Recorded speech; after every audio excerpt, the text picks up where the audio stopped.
কি গরম পড়েছে।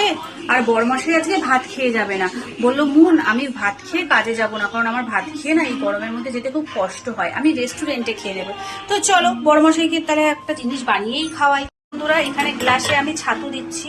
বরমাসাই খুব একটা মোটা করে ছাতু খেতে পারে না, তাই পাতলা করেই দেবো, খুব পাতলা দেবো না। তো এখানে 2 চামচ ছাতু দিচ্ছি, তার সাথে দিচ্ছি একটু চিনি, আচ্ছা একটু বিট লবণ,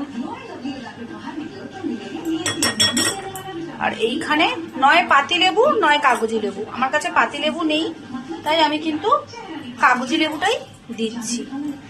2টো পুদিনা পাতা হলে খুব ভালো হতো। এই দেখো, এইটা যেমন পেট ঠান্ডা করে, পেটটা একটু ভরেও। ছাতু জানো তোমরা, ছাতু কিন্তু খুব ভারী, ঠিক আছে। তো তাও তো বড়মশাইকে পাতলা করেই গুলে দিচ্ছি, কারণ ভারী খেতে পারে না, পছন্দ করে না। তো পেটে কিছুক্ষণ থাকবে আর পেটও ঠান্ডা করে। তো এই যে এখানে লেবুটা দিয়েই দিলাম, রসটা চিপড়ে। এই দেখো, তো এইটা আজকে 2টো পুদিনা পাতা হলে খুবই ভালো হতো। তো এটা আজকে বড়মশাইকে বানিয়ে দিলাম।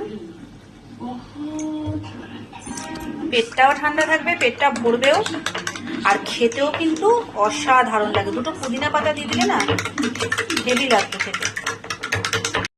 আমার কিন্তু রেডি, এই দেখো যা খেতে লাগে না, অসাধারণ খেতে লাগে।